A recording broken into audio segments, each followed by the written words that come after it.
Right. நாங்கள் பார்ப்போம் பிள்ளைகள். முதலாவது இந்த படம் நாங்கள் பார்க்க வேணும். இந்த படம் பார்க்க போறோம். இதுல நீங்க பாத்தீங்கன்னா தெரியும். இதுல முதலாவது கேள்வி, ஒரு ஏ எவ்வாறு அழைக்கப்படுகின்றது என்ற ஒரு கேள்வி கேட்கப்பட்டிருக்கு. நீங்க கொப்பில எழுதுறீங்களோ தெரியல. ஒரு ஏ எவ்வாறு அழைக்கப்பட்டுள்ளது என்று. அப்ப ஒரு ஏ வந்து எங்களுக்கு தெரியும்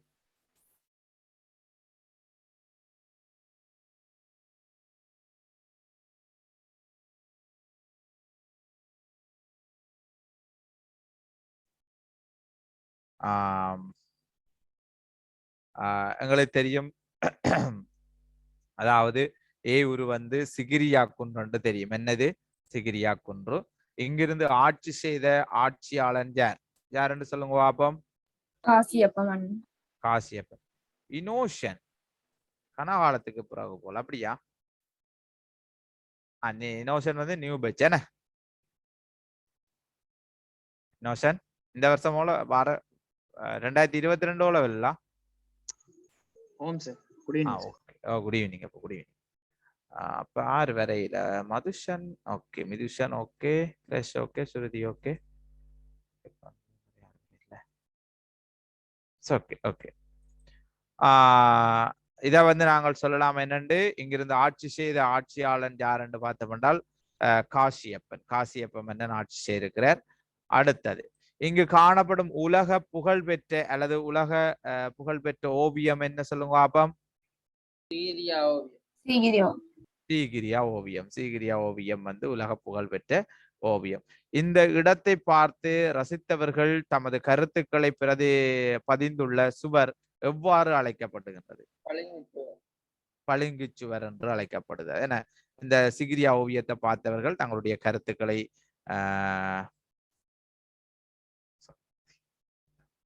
சக்திதரா என்ன பேரம்மா? சக்திதர் 1731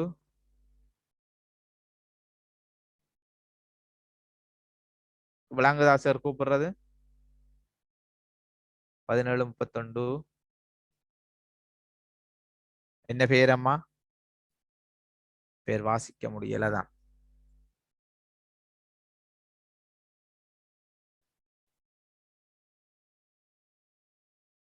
சரி ஓகே. அப்ப பாருங்க பிள்ளையே, இதுல ஓவியம் சரி. அடுத்தது இரண்டாவது பி காட்டப்படும் நிர்மாணிப்பு காணப்படுகின்ற இராசதானின் பெயர் ஜாப்பகுவா இரச. இப்பிரதேசத்தினை தலைநகரமாக்கிய மன்னன், ஜாப்பகுவாவை தலைநகரமாக்கிய மன்னன் பராக்கிரமபாகு. ஓகே, கட்டிக்காரன். அடுத்தது, இப்பிரதேசத்தினை ஓகே. அடுத்த, மேற்படி நிர்மாணிப்பின் படிவரிசை தூண்களில் காணப்படும் கலை பாரம்பரியத்துக்குரிய நாடுகளை தருக. எந்த நாட்டு கலை பாரம்பரியம் அந்த ஓவியத்துல அல்லது அந்த இதுல காணப்படுது என்று சொல்லப்படுது இந்த நிர்மாணிப்புல? சொல்லுங்க பாபம். Java, India. இந்தியா மற்றும் ஜாவாவினுடைய கலை பண்பாடோடு சம்பந்தப்பட்ட விடயமாக குறிப்பிடுகிறார்கள். ரைட். அடுத்த கேள்விக்கு போவோம். பிரதான கேள்வி அடுத்தது. உங்களுக்கு தெரியும், இந்த படம் சம்பந்தமா, இலங்கப்படம் குறித்தல் சம்பந்தமா ஒரு முக்கியமான விஷயம் பிள்ளைகள் என்றால், இதுல உங்களுக்கு 30 மார்க்ஸ் அப்படி எடுக்கலாம், கட்டாய கேள்வி. அந்த 30 மார்க்ஸுக்கும் கட்டாய கேள்வியா அது இருக்கு. நீங்க அதை 30 மார்க்ஸையும் எடுத்துக்கொள்ளக்கூடிய வாய்ப்பு இருக்க முடியாது. அப்ப அதுக்கு ஏற்ற மாதிரி நீங்க படிச்சு வச்சீங்கன்னா ஈஸியா இருக்கும். ரைட். அடுத்த கேள்வி, மன்னனின் நிலத்தில் பயிர் செய்வதற்காக செலுத்தப்பட்ட வரி தக்கபதி. கால்வாய்களில் மீன்பிடித்தலில் பொருட்டு அறவீடு செய்யப்பட்ட வரி போஜக்கபதி. குளங்களில் நீரை விவசாயத்துக்கு பயன்படுத்துவரிடம் அறவீடு செய்யப்பட்ட வரி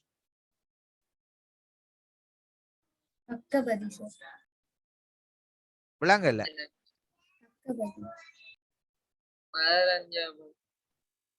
அப்ப மதரமஞ்சக்கன்ற என்னது?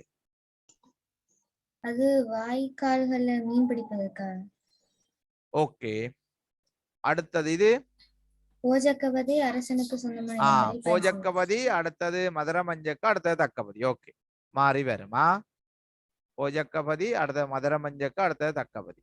Okay right. அடுத்தது கேபிட்டிகம சந்தை நிர்வாகம் பற்றி விதிக்கப்பட்டிருந்த முக்கிய சட்டங்கள் 2 குறிப்பிடுக. இந்த கேள்வி செய்தாச்சு. ஓய், இந்த கேள்வி செஞ்சாச்சு சார் எப்ப? போன கிளாஸ்ல.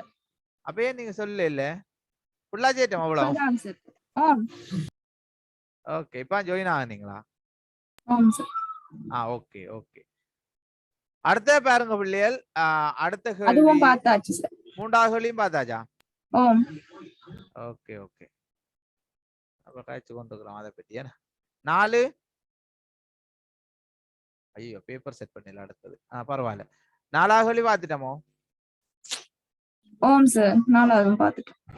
ஓகே ஓகே, அவ எழுதி வச்சிருக்கிறபடியா தெரியுது போல. 5 5ம் பார்த்துட்டோம். 6 அப்ப எத்தனை பார்க்கணுமே நீ? ஃபுல்லா பார்த்தாச்சு. 7 8 7 8 செய்யணும். ஓகே, 7 மட்டும் பார்க்கணும், 9ம் பார்க்கணும். ரைட். அப்ப கண்டிராட்சியத்தை எடுத்துக்கொள்ளுங்க பிள்ளைகள். புத்தகத்துல, உங்களோட பாட புத்தகத்துல கண்டிராட்சியத்தை எடுத்துக்கொண்டீங்கன்னா சரி. 10ஆம் ஆண்டு புத்தகம் இருக்குதானே கண்டிராட்சியம், அதை எடுத்துக்கொள்ளுங்க. அப்ப ஒன்றா நீங்க விட சொன்னீங்கன்னா சரி. கண்டி ராசதானி மன்னர்களை சந்திப்பதற்கு வருகை தந்த ஆங்கில தூதுவர்கள் 3 குறிப்பிடுக. இலங்கைக்கு யாரு? இவருடைய காலத்துல முதலாவது வந்தது வந்து எங்களுடைய விமலதர்ம சூரியன் காலத்துல, அதுக்கு பிறகு 2ஆம் ராஜசிங்கன் காலத்துல வந்திருக்கணும். அதுக்கு இடையில இருந்த மன்னர்கள் வந்து அவ்வளவுத்துக்கு இலங்கையில வந்து அந்நியர்களை, வேற அந்நியர்களை கொண்டு வச்சிருக்கணும், அல்லது இலங்கையை முழுமையாக மீட்டெடுக்க வேணும் என்ற ஆசை அவாவில அவர்கள் இருக்கல. அதனால அவர்கள் அந்த வேலைகளை செய்யவும் இல்லை. அப்ப ஆகவே முதலாம் விமலதர்ம சூரியனும் 2ஆம் ராஜசிங்கனும் தான் இலங்கையிலிருந்து ஒல்லாந்தர கலைக்கிறக்கான முயற்சிகளை எடுத்தவை.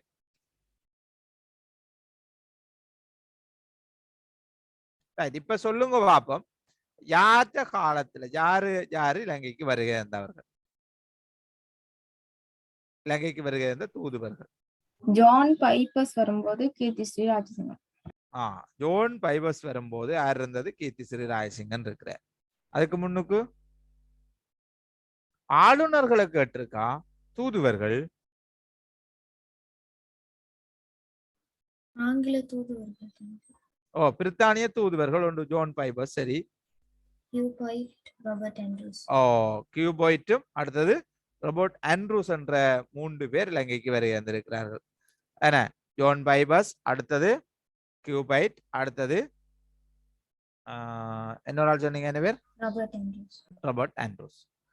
அடுத்தது 1803ஆம் ஆண்டு ஆங்கிலேயரால் மேற்கொள்ளப்பட்ட கண்டி ராசதானி மீதான ஆக்கிரமிப்புகள் தோல்வி அடைந்தமைக்கான காரணிகள் 2 எழுதுக. சொல்லுங்க ஆபம். சொல்லுங்க. மன்னனுக்கும் பொதுமக்களுக்கும் இடையில நிலவிய ஒற்றுமை. ஓகே, மன்னனுக்கும் பொதுமக்களுக்கும் இடையில ஒரு ஒற்றுமை என்ன செய்யப்படுதுன்னா நிலவி இருக்கிறத பாக்குறோம். மன்னனுக்கும் பொதுமக்களுக்கும் இடையில ஒற்றுமை நிலவி இருக்கிறத பாக்குறோம். அடுத்தது இயற்கை பாதுகாப்பு வழங்குது. ரைட். அடுத்தது வந்து இயற்கை பாதுகாப்பு மிக்க ஒரு இடமாக கண்டி ராசதானி விளங்கியமை. அடுத்தது இருந்ததால ஆங்கில படையினருக்கு விளங்கலமா? மழை காலம் காரணமாக மழை காலம் என, அதாவது காலநிலை மாற்றம் ஒன்று நிலவுது. அவையல் வருகை தந்த போது காலநிலை மாற்றம் ஒன்று நிலவுது. ஓகே, அடுத்தது விளங்கலமா? கெரில்லா போர் முறை காணப்பட்டமை. ஓகே ஓகே, அதான் கொரில்லா போர் முறை காணப்பட்டமை. அப்ப இதுக்கு நீங்க விளக்கம் எழுதிக்க எப்படி எழுதுவீங்கன்றதை நான் இன்னைக்கு கதைக்கிறேன். முதலாவது விஷயம் நீங்க சொன்னீங்க, மன்னனுக்கும் மக்களுக்கும் இடையில ஒரு ஒற்றுமை நிலைமை காணப்பட்டு. அப்ப இதை பாத்தீங்கன்னா ஒல்லாந்தர் பிரித்தானியர் இலங்கைக்கு வரைக்கும் 1803ஆம் ஆண்டு படையெடுப்பு மேற்கொள்ளிக்க மன்னனுக்கும் மக்களுக்கும் இடையில முதலாம் விமலதர்ம சூரிய என்றாலும் சரி, செனரத் என்றாலும் சரி, இரண்டாம் ராஜசிங்க மன்னன் என்றாலும் சரி, மன்னனுக்கும் மக்களுக்கும் இடையில ஒரு ஒற்றுமை நிலைமை காணப்பட்டிருக்கு. அதாவது மன்னன் முழுமையாக மக்களுக்காக தன்னை அர்ப்பணித்து வாழ்ந்திருக்கிறான். அப்படி வாழ்ந்ததுனால மன்னனுக்கு மக்களுக்கும் இடையில ஒற்றுமை காணப்பட்டதனால இலகுவில கண்டிராட்சியத்தை பிரித்தானியரால் கைப்பற்ற முடியவில்லை. அதாவது யுத்த காலங்கள்ல சாதாரண மக்களும் யுத்தத்தில் ஈடுபட்டு பிரித்தானியருக்கு எதிராக செயற்பட்டிருக்கிறார்கள். அப்படி செயற்பட்டதன் விளைவாக அவர்களால இலகுவாக மலையகத்தை அடைய முடியாமல் போனவை. அதே நேரம் மன்னனுக்கு சாதகமாக மக்கள் இருந்தவனையால் பிரித்தானிய படைகள் வருகின்ற போது மக்கள் மன்னனுக்கு அறிவித்தலை வழங்கி மன்னனை பாதுகாத்ததோடு தாங்களும் யுத்தத்தில் ஈடுபட்டு பிரித்தானியரை என்ன செய்திருக்கிறார்கள், விரட்டி அடித்திருக்கிறார்கள். இரண்டாவது விஷயம் சொல்லி இருக்கிறோம், அவர்களுடைய கொரில்லா தாக்குதல் முறை. இப்ப பிரித்தானியருடைய பீரங்கி தாக்குதல்களை ஈடுகொடுக்கக்கூடிய நிலையில கண்டிய மக்களிடம் கொரில்லா தாக்குதல் முறை காணப்பட்டது. கொரில்லா தாக்குதல் முறை என்றது மறைந்திருந்து யுத்தம் செய்தல். மறைந்திருந்து யுத்தம் செய்தலைத்தான் நாங்க கொரில்லா தாக்குதல் முறை என்று சொல்லுவோம் இல்லையா. அப்ப ஆகவே இந்த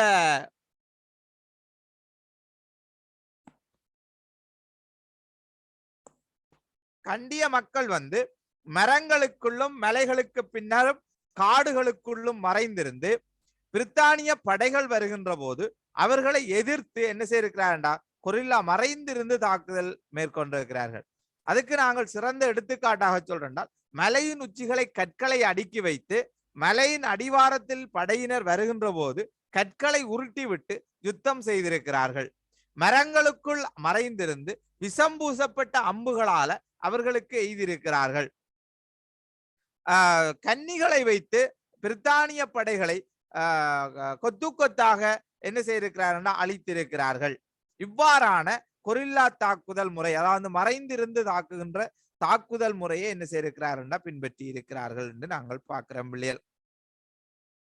அடுத்தது பாத்தீங்கன்னா மலையகம் பற்றியான முன் அனுபவம் பிரித்தானியருக்கு இல்லை. அதாவது மலையகம் உயரமான பகுதியில இருக்கிறதுனால எல்லா வழிகளின் ஊடாகவும் மலையகத்துக்கு போக முடியாது. பலனை, பலக்கடவை, உன்னஸ்கிரிய போன்ற கணவாய்களின் ஊடாக மட்டுமே கண்டியை அடைய முடியும் என்றது பிரதான பிரச்சனை. அப்ப ஆக இந்த வழிகள் பிரித்தானிய படையினருக்கு தெரியவில்லை. காட்டுகளின் வழியினால போகைகளையும் மலை சிகரங்களுக்கு அதாவது நிலைக்குத்தான மலை சிகரங்களாலையும் அவர்களால என்ன செய்ய முடியல, அந்த இடத்துக்கு போக முடியல. அப்ப ஆகவே பாரிய அதாவது போக்குவரத்து பிரச்சனைகள் அவர்களுக்கு காணப்பட்டதனால கண்டி ராஜ்யத்தை இலகுவில அவர்களால் அடைய முடியவில்லை. போக்குவரத்து பாதைகளை கண்டிய மக்களும் கண்டிய படைகள் என்ன செய்திருக்கிறாங்கன்னா அடைச்சதுனால அந்த வழியின் ஊடாக அவர்கள் போக முடியாத ஒரு நிலைமை காணப்பட்டிருக்குது. இது இரண்டாவது விஷயம். மூன்றாவது விஷயம்.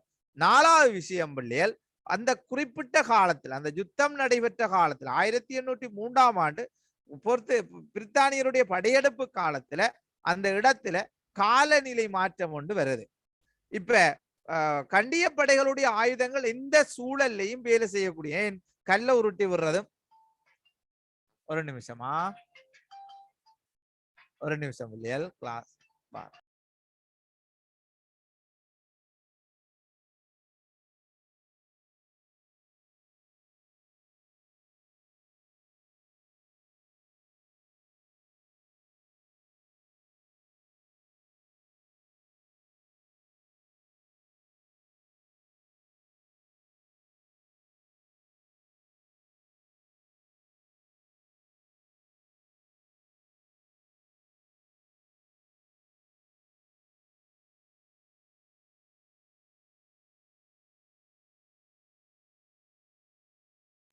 ஓகே. அப்ப அடுத்த விஷயம் நான் சொல்லிக்கொண்டிருந்தேன், நான் மழை காலமா இருந்ததுனால அவர்களுக்கு என்ன செய்ய முடியலன்னா, இயற்கையான ஆயுதங்களை பயன்படுத்தின கண்டிய படைகளால யுத்தம் செய்ய முடிஞ்சதோட நவீன ஆயுதங்களை பயன்படுத்திய பிரித்தானியரால யுத்தம் செய்ய முடியல. அவர்களுடைய ஆயுதங்கள் எல்லாம் இயங்கு நிலை, அதாவது இயங்காத நிலைக்கு காணப்பட்டன, தள்ளப்பட்டன. அது மட்டும் இல்லாமல் அவர்கள் உணவு பரிமாறுறது கடினமாக இருந்தது, நோய்வாய்ப்பட்டார்கள். அந்த காலநிலைக்கு பிரித்தானியர்களால ஈடு கொடுக்க முடியாத நிலை காணப்பட்டது. இதனாலையும் என்ன செய்யப்பட்டதால் அந்த 1803ஆம் ஆண்டு படையெடுப்பு தோல்வி அடைஞ்சிருக்கிறத நாங்கள் பார்க்கிறோம். படையெடுப்பு தோல்வி அடைஞ்சிருக்கிறத பார்க்கிறோம். ஓகே, இவ்வளவு விளக்கமும் நீங்க 3 பாயிண்ட்ஸை குறிப்பிட்டு என்ன செய்ய வேணும்னா இவ்வளவு விளக்கமும் எழுத வேணும். ஏதாவது 2 பாயிண்ட்ஸுக்கு விளக்கம் எழுதினீங்கன்னா தான். ஆனா இங்க என்ன கேள்வி என்றா 2 குறிப்பிடுக என்று சொல்லப்பட்டிருக்கு. இது 2 புள்ளிக்குரிய வினாண்டபடியால 4 புள்ளி வினாண்டபடியா நீங்க பாயிண்ட்ஸை மட்டும் எழுதினா காணும்.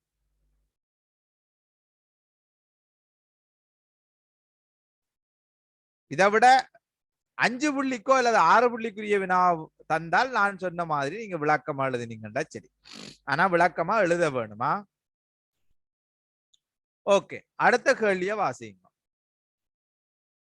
அடுத்த கேள்வியை பாருங்க. 1818ஆம் ஆண்டு நடைபெற்ற சுதந்திர போராட்டத்திற்கான காரணங்கள் 2 தருக. சொல்லுங்க பாப்போம். சுதந்திரத்தை இழந்தமையும் அரசன் ஒருவன் இல்லை என்ற கவலையும். 2 காரணங்கள் சொல்லி கேட்டிருக்கிறாங்க. ஒன்று, மக்கள் சுதந்திரத்தை இழக்கினம். 2வது, தங்களுக்கு மன்னனோடால் நிரந்தரமான ஒரு மன்னன் இல்லை என்ற ஒரு கவலையும் அந்த மக்களுக்கு காணப்பட்டது. 1818ஆம் ஆண்டு சுதந்திர போராட்டம். அப்ப அவதானிங்க பிள்ளைகள், 1818ஆம் ஆண்டு சுதந்திர போராட்டம் முதலாம் சுதந்திர போராட்டம் என்று அழைக்கப்படுது. முதலாம் சுதந்திர போராட்டம் என்று அழைக்கப்படுது. இந்த முதலாம் சுதந்திர போராட்டம் ஏற்பட்டமைக்கான காரணம் என்னென்றால், கண்டிய பிரதானிகளுக்கும் பிரித்தானியருக்கும் இடையில நடைபெற்ற ஒப்பந்தத்தில சொல்லப்பட்ட விடயம், கண்டியினுடைய கலாச்சார பண்பாடுகள் பாதுகாக்கப்படும்,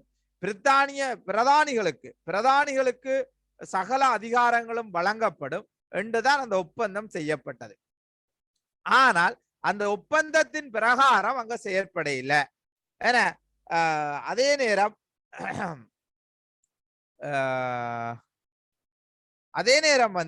கண்டிய பிரதேசங்களை ஆட்சி செய்யறதுக்கு, கண்டிய பிரதேசங்கள்ல வரியறவீடு செய்யறதுக்காக கச்சிமரிக்கால் என்று சொல்லப்படுகிற ஒரு முகாந்திரம் நியமிக்கப்பட்டமை. இந்த முகாந்திரம் நியமிக்கப்பட்டதனால அந்த மக்கள் தங்களுடைய அதிகாரங்களை இழக்கிறோம் என்று யோசிச்சதோட அந்த முகாந்திரத்தால கொடுமையான முறையில வரியறவீடு செய்யப்பட்டமை ஒரு காரணம். அப்ப வரியறவீடு செய்யப்பட்டதனால அந்த வரியை செலுத்த முடியாத நிலைமை அந்த மக்களுக்கு காணப்படுது. இது முதலாவது விஷயம். 2வது விஷயத்தை பாத்தீங்கன்னு சொன்னால், தங்களுக்கு அரசன் ஒருவன் இல்லையே என்கிற ஏக்கம் அந்த மக்கள் மத்தியிலே காணப்பட்டது. அந்த ஏக்கம் மக்கள் மத்தியிலே காணப்பட்டது. அந்த ஏக்கத்திலே இருந்து அவர்கள் விடுபடுறதுக்காக என சொல்லுகிறார்கள், எறும்பு கூட்டங்களே, உங்களுக்காயினும் ஒரு தலைவன் இருக்கிறான், எங்களுக்கு அவ்வாறு இல்லையே என்று சொல்லி மக்கள் வேதனைப்படுகிறத பார்க்கிறோம். உங்களோட பாட புத்தகத்துல அந்த வசனம் போடப்பட்டிருக்கு.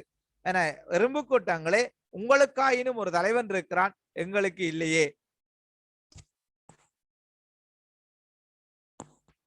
என்று சொல்லி மக்கள் கவலைப்பட்டு என்ன செய்யறாருன்னா கிளர்ச்சியில ஈடுபடுகிறார்கள். அதை விட பிரதானிகள் உதவி செய்தமை, மக்கள் கூட்டமாக போராட்டத்தில் ஈடுபட்டமை, அவர்களுக்கு கண்ணுச்சாமி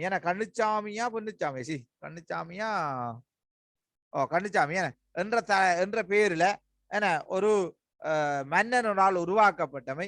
இந்த காரணங்களால என்ன செய்கிறார்கள் என்றால் அந்த மக்கள் யுத்தத்துல ஈடுபடுகிறார்கள். ஆனாலும் அந்த யுத்தம் எங்களுக்கு என்ன செய்யலைன்னா நிலைத்திருக்க இல்லை. அவர்களால் அந்த யுத்தத்தை வெற்றி கொள்ள முடியாதது ஒரு பிரச்சனையா மாறுது. வில்லியர் வெற்றி கொள்ள முடியாதது ஒரு பிரச்சனையா மாறுது. ரைட், அடுத்த கேள்வியை பாருங்க. 1848ஆம் ஆண்டு கிளர்ச்சி, எதிர்ப்பு கிளர்ச்சிக்கு கோல்ப்ரூக் கமரன் சீர்திருத்தங்கள் எவ்வாறு காரணமாகியது என்பதனை 3 உதாரணங்களோடு விளக்கட்டாம். சொல்லுங்க பாப்போம். 1848ஆம் ஆண்டு கிளர்ச்சி இருக்குதானே, அதுக்கு கோல்ப்ரூக் கமரன் சீர்திருத்தம் தான் என்னவா இருக்குன்னா காரணமா இருக்கு. அந்த காரணத்துக்கான காரணங்களை சொல்லட்டாம். சொல்லுங்க பாப்போம். விளங்க இல்லையா? போ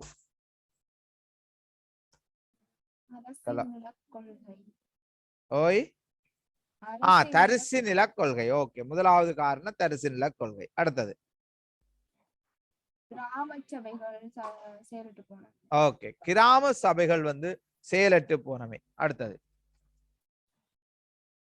புதிய நீதிமன்ற முறை புதிய நீதிமன்றங்கள் உருவாக்கப்பட்டன.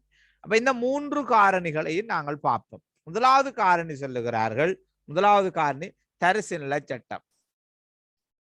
1840ஆம் ஆண்டு கோல்ப்ரூக் கமரன் சீர்திருத்தத்தில் சொல்லப்பட்ட விடயம், வெளிநாட்டவர்கள் இலங்கையில முதலீடு செய்ய முடியும்.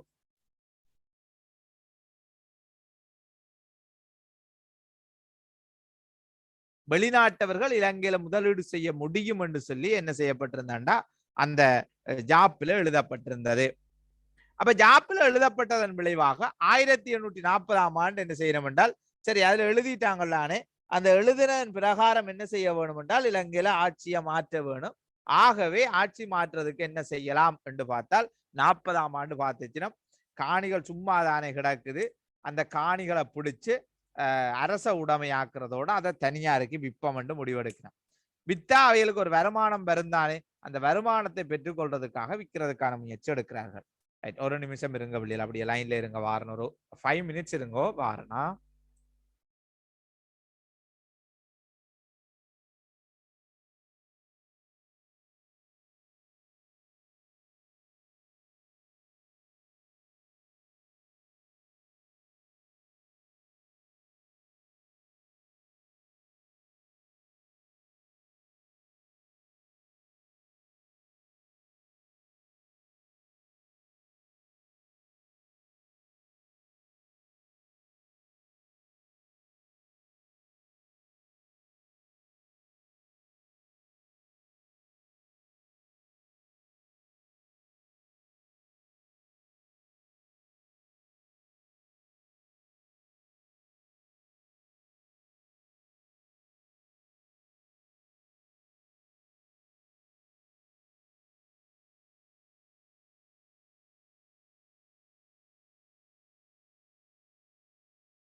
ரைட்.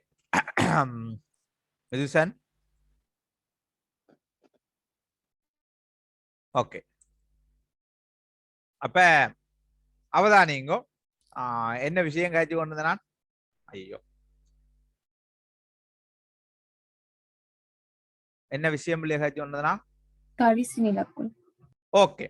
அவ அந்த சட்டம் அறிமுகப்படுத்ததன் விளைவாக, அதாவது விவசாயிகளுடைய மேய்ச்சல் நிலங்களாக காணும். மேய்ச்சல் நிலம்டா விலங்கு வளர்ப்போர் என்ன செய்வாருன்னா ஒரு 10 ஏக்கர் 15 ஏக்கர் காணிய சும்மா பிடிச்சு விட்டுருப்பார்கள். ஏன்னா தங்களோட விலங்கு அவைகளுக்கு மேய்ச்சலுக்காக பிடிச்சு விட்டுருப்பாரு.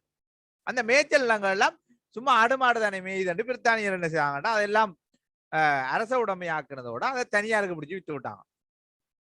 அப்ப விவசாயிகள் தங்களோட நிலங்களை இழக்கிறார்கள். அதை விட நிலங்கள் கணக்க வச்சிருந்தவர்கள் தங்களோட நிலங்களை இழக்கிறார்கள்.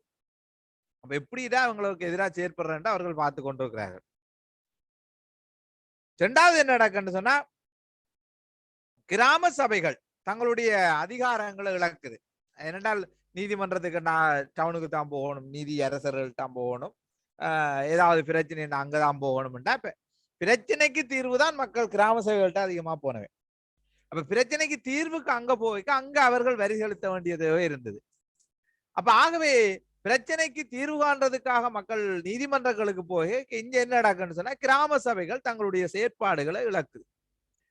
அப்ப ஆகவே அரசுக்கும் மக்களுக்கும் இடையில இருந்த தொடர்பாடல் குறையுது. அப்ப அரசுக்கும் மக்களுக்கும் இடையில தொடர்பாடல்னா எங்கேயோ இருக்கிற ஒரு மன்னனுக்காக நாங்கள் பயப்பட வேணுமே, அவனுக்கு கீழே செயற்பட வேண்டி இருக்கே என்று சொல்லி மக்கள் என்ன செய்யறாருன்னா கோவப்படுகிறார்கள். அதன் விளைவாகவும் என்ன செய்யப்படுதுன்னா அந்த சுதந்திர போராட்டம் ஏற்படுது. ரைட். அடுத்து நாங்கள் பார்க்கலாம் வேற என்ன பிள்ளைகள் சொன்னீங்க. சபைகள் செயலற்று போனது. Okay okay. அடுத்தது கிராம சபை. மூன்றாவது விஷயம் பாத்தீங்கன்னு சொன்னா இந்த கட்டாய ராஜகாரிய முறை ஒழிக்கப்பட்டது. இப்ப கட்டாய ராஜகாரிய முறை ஒழித்தால் ஏன் இவர்கள் கிளர்ச்சியில ஈடுபடணும் என்று உங்கள்கிட்ட ஒரு கேள்வி கேட்கலாம். கட்டாய ராஜகாரிய முறை மூலம்தான் பிரதானிகள், கோரளைகள், பற்றுக்கள், கிராம விதானிகள் இவர்கள் எல்லாம் தங்களுடைய காரியங்களை நிறைவேற்றி கொண்டவர்கள். கட்டாய ராஜகாரிய முறையை ஒழிச்சிட்டு நிப்பாட்டிட்டு அப்ப இவர்களுக்கு இருந்த அதிகாரங்களும் அங்க குறைஞ்சு போயிடும். என்ன ரட்டைகள், மகாத்மாக்கள், முகாந்திரங்கள், கோரளைகள், பற்றுக்கள் இப்படியானவர்களுக்கு இருந்த அந்த அதிகாரம் குறைஞ்சு போயிடும். ஏன்னா மக்கள் அவர்கள்ட்ட போய் வேலை செய்தாதான் அவர்கள் பெரியாக்கள். மக்கள் அவர்கள்ட்ட போகாட்டி அவர்கள் சின்னாக்கலாம். ஏன்னா அவர்கள் பெரியாக்கள் என்று சொல்ல முடியாது. அவர்கள்ட்ட அதிகாரம் குறைஞ்சோட மக்களுக்கும் ஒரு பிரச்சனை வருதுன்னா நீ இது செய்ய வேண்டாம், என்னது ராஜகாரியத்துல வேலை செய்ய வேண்டாம், நீ வரியை செலுத்து. பிரித்தானியருக்கு என்ன பிரதான நோக்கம்னா வரி. ஆகவே நீ வரியை செலுத்து என்று சொல்லி பிரித்தானியர் சொல்லிட்டாங்க. அப்ப பிரித்தானியர் வரியை செலுத்து என்று சொன்னதுனால மக்களுக்கு அதுக்கு பணம் தேவைப்பட்டது. பணத்தை எங்க இருந்து அவர்கள் பெற்றுக்கொள்றது? அதுவும் அவர்களுக்கு ஒரு பிரச்சனையாக. அப்ப ஆகவே கோல்புரூக் ஆணைக்குழு தான், கோல்புரூக் சீர்திருத்தம் தான் 1848ஆம் ஆண்டு கிளர்ச்சிக்கான பிரதான காரணியாக குறிப்பிடுகிறார்கள். வில்லியம் பிரதான காரணியாக குறிப்பிடுகிறார்கள். 8வது வினாவுக்கு 1வது வினாவுக்கு விட சொல்லுங்க.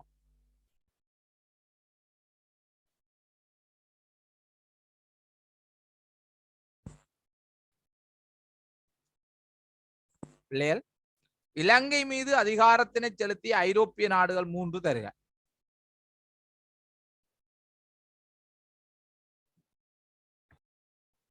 சொல்லுங்க. போர்த்துகீசர், ஒல்லாந்தர், பிரித்தானியர். வெளிக்கொள்ளுங்க. போர்த்துகீசர், ஒல்லாந்தர், பிரித்தானியர். நாடுகள் தானே? போர்த்துகல், ஒல்லாந்து, பிரித்தானியா. ஓகே. பின்வரும் ஆண்டுகளில் இலங்கைக்கு வருகின்ற பிரித்தானிய தூதுவர்களை தரு. 1762ஆம் ஆண்டு யாரு வந்தது? John pipers. 1795ஆம் ஆண்டு ராபர்ட் ஆண்ட்ரோஸ். அவர்கள் வரும்போது கண்டிராட்சியத்தை ஆட்சி செய்த மன்னர்களின் பெயர்கள். ஜான் பைப்பர்ஸ் வரும்போது கீர்த்திஸ்ரீ ராஜசிங்கனம். ராபர்ட் ஆண்ட்ரோஸ் வரும்போது ராஜாதி ராஜசிங்கனம். Okay okay. 1796 தொடக்கம் 1798 வரை இலங்கையின் கரையோர பிரதேசங்களை ஆட்சி செய்தவர்கள். அப்படியா? சொல்லுங்க. பிரித்தானியா சரி, ஆனா இதுல கேள்வியின் விஷயத்தை உள்ளடக்கமா படிவ வாசி பாருங்க.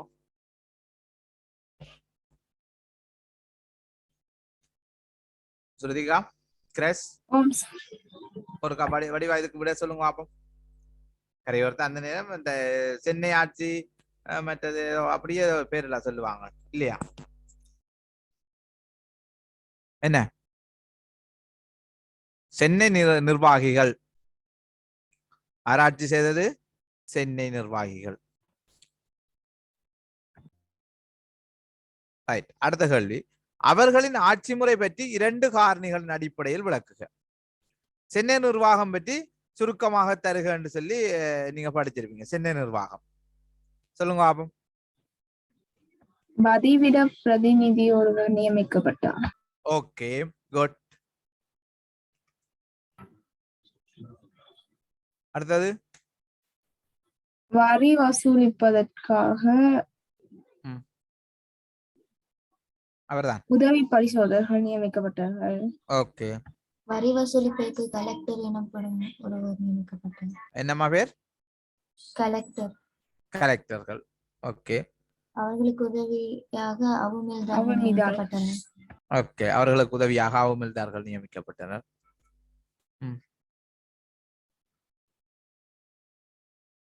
ஓகே. அப்ப முதலாவது பாருங்க பிள்ளைகள், அந்த இரட்டை அதாவது இலங்கையின் கரையோர பிரதேசத்தை பிரித்தானிய கிழக்கிந்திய வர்த்தக கம்பெனி ஆட்சி செய்து, இந்த வர்த்தக கம்பெனியின் ஆட்சியை வந்து கொண்டு நடத்தினது சென்னை நிர்வாகிகள் என்று அழைக்கப்பட்டார்கள். இந்த சென்னை நிர்வாகிகள்ல ஆளுநர், அதுக்கு கீழே அதுக்கு அடுத்தபடியா கலெக்டர்கள், அந்த கலெக்டரு கீழே வந்து வரி அறவீடு செய்யறதுக்காக அவுமில்தார்கள். இந்த அவுமில்தார்கள் வந்து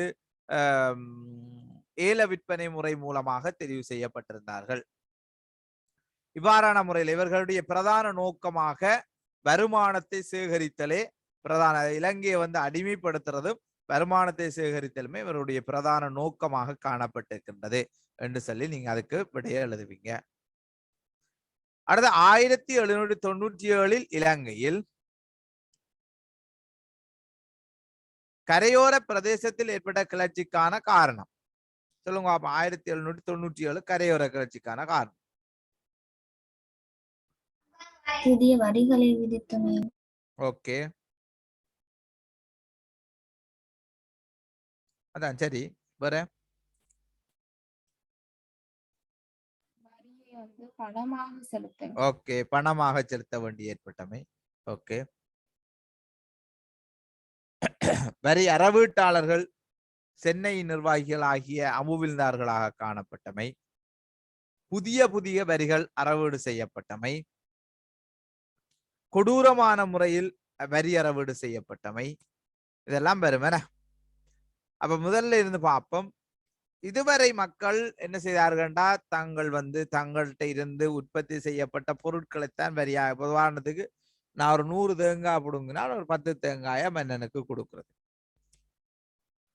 ரைட், இதான் அந்த வரி முறைமை. பண்டங்கள், இப்ப நான் ஒரு 500 கிலோ உளுந்து அடிச்சிட்டேன்டா, அதுல 50 கிலோ உளுந்த மன்னனுக்கு கொடுக்கிறது. இப்படித்தான் மக்கள் என்ன செய்யறாங்கடா, வரி செலுத்தி கொண்டு வந்தவை. ஆனா பிரித்தானியர் ஆட்சியில ராஜகாரியத்தை நிப்பாட்டி வரிய வந்து பொருளா கொடுக்கலாது பணமா கொடுக்க வேணும் என்று சொல்லி முடிவெடுத்தாச்சு. அப்ப பணமா கொடுக்கறதுக்கு மக்களுக்கு கடினமாக இருந்தது. இது முதலாவது விஷயம். ரெண்டாவது, வரிய அறவீடு செய்யறதுக்கு ஏல விற்பனை. ஏல விற்பனைனா முதலாம் முறை, 2ஆம் முறை, 3ஆம் முறை என்று சொல்லுவாங்க. அத மாதிரி ஒரு என்னன்னு சொல்றது, ஒரு ஆள் வந்து சொல்றார், நாங்கள் ஆண்டுக்கு 120 பகார் சேகரித்து சாரன் காசு. இன்னொரு ஆள் சொல்றார், நான் 150 பகார் சேகரித்தாரன். இன்னும் ஒரு ஆள் சொல்றார், நான் 180. இன்னொரு ஆள் சொல்ற 210. அப்ப இது யாருக்கு கொடுக்கப்படும்? 210 கேட்டவனுக்கு தான் கொடுக்கப்படும். 210 கேட்டவனுக்கு கொடுக்கல, அவன் என்ன செய்வான் என்றால் அந்த வரி காசையும் கொடுக்க வேணும் அரசாங்கத்துக்கு. அதே நேரம் தனக்கும் அதுல இருந்து ஒரு லாபம் பார்க்க வேணும். ஆகவே மக்கள்கிட்ட 300 பகாரோ அல்லது 400 பகாரோ அல்லது 500 பகாரோ அல்லது 600 பகாரோ சேகரிக்கிறதுக்கு தான் அவன் முயற்சி செய்வான். முயற்சி செய்யறதுனால அவன் என்ன செய்வான்டா, கொடுமைப்படுத்த வலிக்கிட்டான்.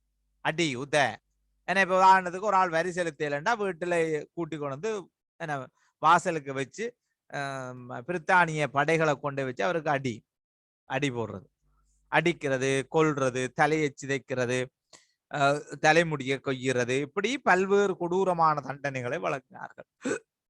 அப்ப இதால மக்கள் வந்து பாதிக்கப்படுறாங்க. வரிய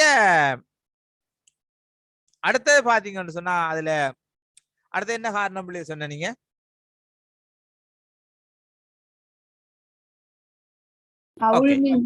ஓகே, கடிகாரு. அவுமில்தார்கள் நியமிக்கப்பட்டமை. அதாவது வரி அறவீடு செய்யறதுக்கும் யார நியமிக்க வேணும்டா, உள்நாட்டு அதிகாரி ஒருத்தனை தான் நியமிக்க வேணும். ஏனென்றால் அவனுக்கு தான் மொழி தெரியும். இது அவுமில்தார்களை நியமிச்சு விட்டோம்னா அவர்கள் முஸ்லிம் முகாந்திரங்கள்.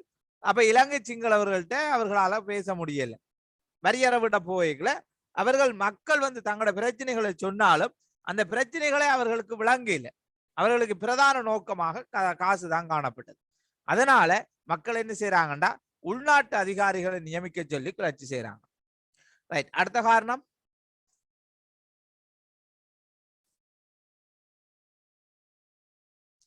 சொல்லுங்க.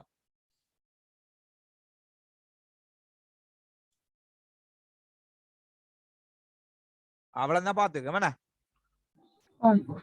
ஓகே, அடுத்தது போமா. ஓகே ஓகே, அடுத்த கேள்வி என்னன்னா, மியூரன் குழுவின் பரிந்துரைகளை குறிப்பிட்டு விளக்குக. சொல்லுங்க பாப்போம். தெங்கு வரி உட்பட புதிய வரிகள் நீக்கப்பட்டமை. ஓகே,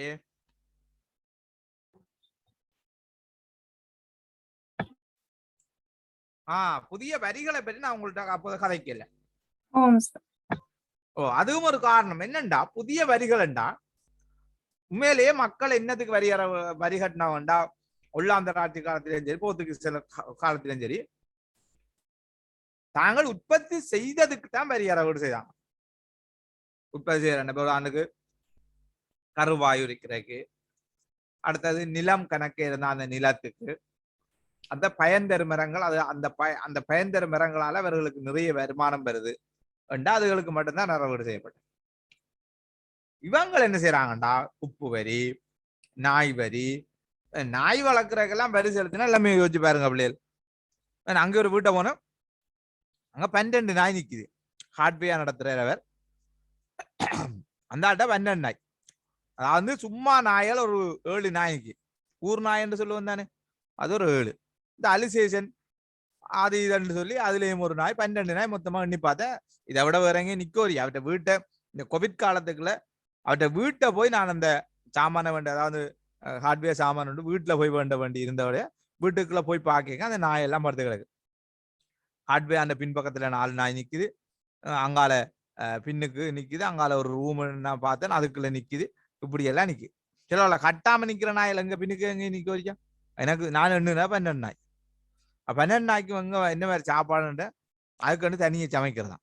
நாய்க்கு சமைக்கிறப்ப கறியெல்லாம் வேண்டி நாய்க்கண்டு அந்த கறியை அதுக்குள்ளே சொத்துக்குள்ளே போட்டு காய்ச்சி அப்படியே வைக்கிறாங்க. நல்ல விஷயம்தான் உயிரினங்கள் மீது. அப்ப இப்படி வளர்க்கிறவர்கிட்ட போய் வரி அறவீடு செய்தான் எல்லாமே யோசிச்சு பாருங்க. நாய்க்கு சாப்பாடு போடுறதுக்கு அவர் தனியா உழைக்கணும். அதுக்கு மேலதிகமா வரி அறவீடு, வரிக்கும் அந்த நாய்க்கும் வரி சேர்த்து கட்டுறா உழவு. அப்ப மக்களுக்கு அது பிரச்சனையா மாறுது.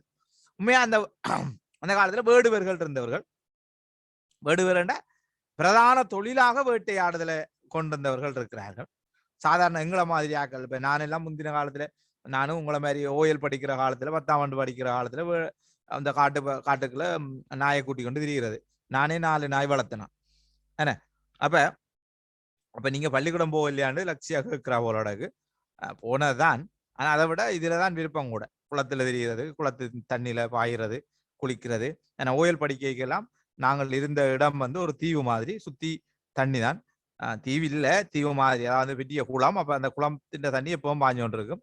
நம்ம பள்ளிக்கூடம் போறோமோ இல்லையோ அந்த குளத்துல நிப்போம். எங்கடா ஆக்களை காணையிலேன்னு வந்து அந்த குளத்துல நிப்போம். அப்ப இப்ப அப்படி இல்லைன்னா பிள்ளைகள். அப்ப இப்போ ஒரே படிப்பு, சுங்களா சாத்திதன்ட்டு அம்மா அப்பாவும் உங்களை விடுறதுல பாருங்க, 10 மணி மட்டும் வச்சு நான் அறுக்கிறனே. ரைட். அப்ப ஆனா எங்களுக்கு அந்த நேரம் அப்படி இல்லை. இப்படியான வசதிகள் இல்லை. அதை விட நாங்கள் இயற்கையோடு அப்படியே வாழ்ந்து பழகிட்டோம். ரைட். அப்ப 4 நாய் வளர்த்தால் அந்த 4 நாய்க்கும் அவர்கள் வரி செலுத்துற எவ்வளவு கஷ்டமா இருக்கும். அது ஒரு பிரச்சனை.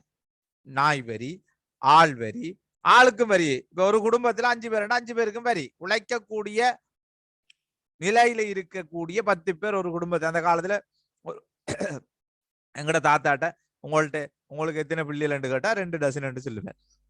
ஏன்னா அப்ப அப்படித்தான் அந்த காலத்துல பிள்ளைகள் எண்ணிக்கையே சொல்றது. மூத்த பிள்ளைன்ற பேரும் கடைசி பிள்ளைன்ற பேரும் தான் அவருக்கு தெரியும். இடையில இருக்கிற ஒரு பிள்ளைன்ற பேரும் தெரியாது. அப்ப அவைகள்ட்ட ஆள் வரி எல்லாம் அறவீடு செய்தா எத்தனை பேருக்கு வரி அறவீடு செய்யணும், எவ்வளவு காசு கட்டணும் அவைகள். அப்ப டசன் கணக்குல இருந்தா என்ன செய்யறது? அப்ப அது ஆள் வரி அறவீடுவாங்க. அடுத்தது துப்பாக்கி வரி என்ற ஒன்று அறவீடு செய்யறாங்க. இதெல்லாம் உண்மையா துப்பாக்கி வரி 1848ஆம் ஆண்டு யுத்தத்துக்கு 1848ஆம் ஆண்டு யுத்தத்துக்கும் ஒரு காரணம். இந்த கரையோர கிளர்ச்சிக்கும் ஒரு காரணம்.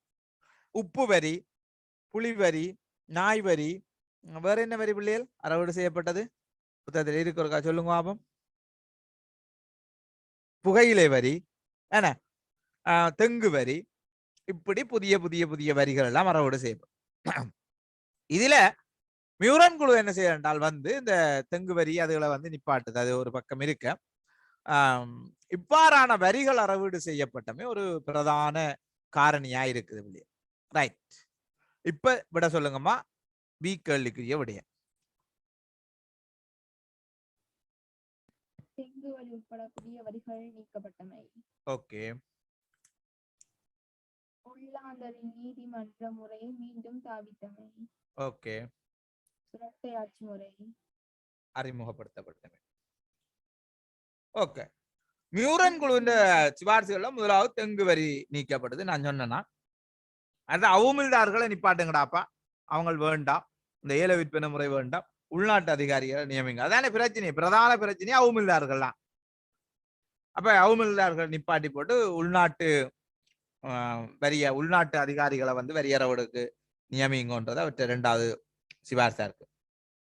3வது ஒல்லாந்தருடைய நீதிமன்றம். அதான் சரி. அதாவது ஒல்லாந்தர் வந்து பிரதேச வளமை சட்டங்களும் பிரதேச வாரி நீதிமன்றங்களும் தான் இருந்தது. அந்தந்த கிராமத்துல அதிகாரங்களை கொடுத்துருவோம். ஏனென்றா அதிகாரத்தை ஒரு இடத்தை மையப்படுத்தி விட்டா எல்லா மக்களும் அங்கதான் போய் நிற்பிடும். எல்லா பிரச்சனைக்கும் உடனடியாக தீர்வு காண முடியாது. பிரச்சனைகள் அங்க தேங்கிடும். கிராமத்தில் இருக்கிற பிரச்சனைக்கு உடனுடனே தீர்வு வழங்காட்டிக்கு அது நகரத்துக்கு வரைக்கும் அது பாரிய பிரச்சனையா மாற்றமடையும். அதனால கிராம சபைகளுக்கு இருந்த உள்ளாந்தர் கொடுத்திருந்த அதே நீதிமன்ற அதிகாரத்தை கொடுங்க. அதனால உங்களுக்கு தெரியும், சிவில் ராத், லான் ராத், பிஸ்கல் என்று சொல்லி நீதிமன்றங்கள் உள்ளாந்தர் காலத்துல இருந்து நீங்கள் 9ஆம் ஆண்டுல படிச்சிருப்பீங்க. இங்கேயும் இருக்கு, நாங்கள் பின்னுக்கு பார்ப்போம் நீதிமன்றங்களை பற்றி. அப்ப பிரித்தானியா அந்த உள்ளாந்தர்கிட்ட இருந்த அந்த நீதிமன்ற முறையை திருப்பியும் அறிமுகப்படுத்தின. அடுத்தது பாத்தீங்கன்னு சொன்னால் வரி வசூலித்தல் பணமாக இல்லாமல் பொருளாக வரி வசூலிங்கன்னு சொல்லி அடுத்த சிபார்சை செய்யணும். வளம் வந்து மியூரன் குழுவினுடைய சிபார்சுகளாக இருக்கு. அடுத்த கேள்வி அவதானிங்கோ.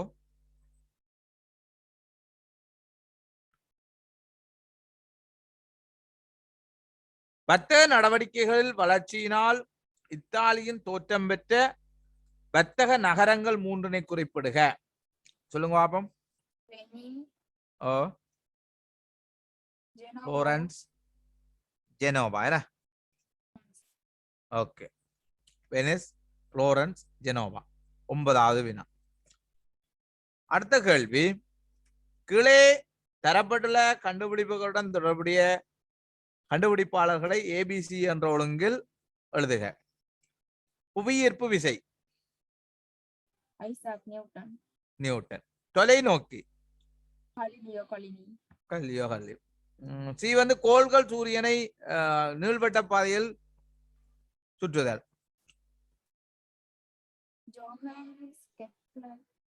Jones Kepler. குருதி சுற்றோட்டம் தொடர்பான தகவல்களை கண்டறிதல்.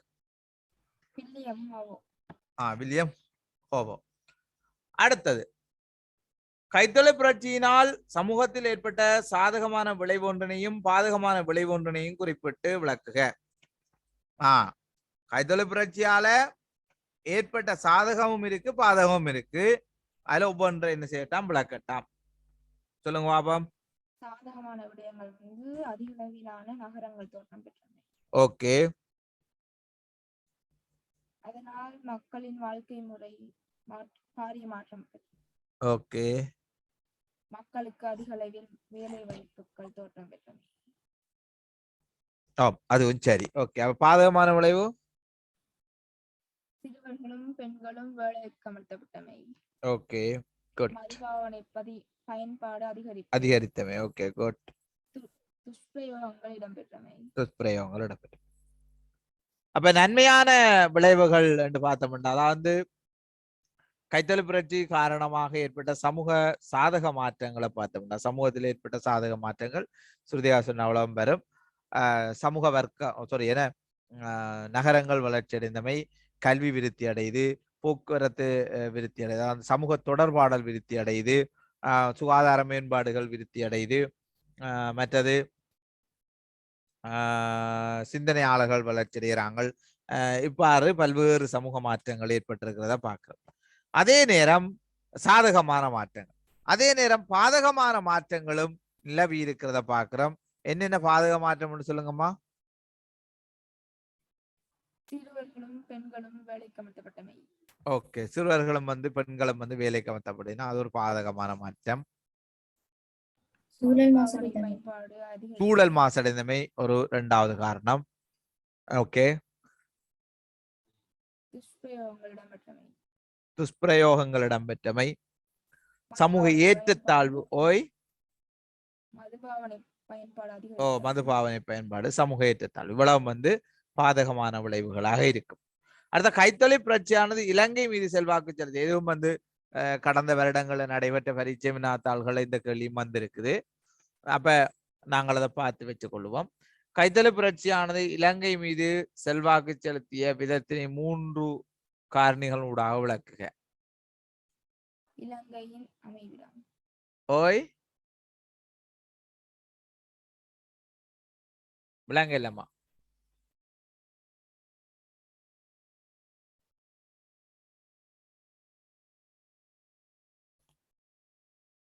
என்ன சத்தத்தை காணல?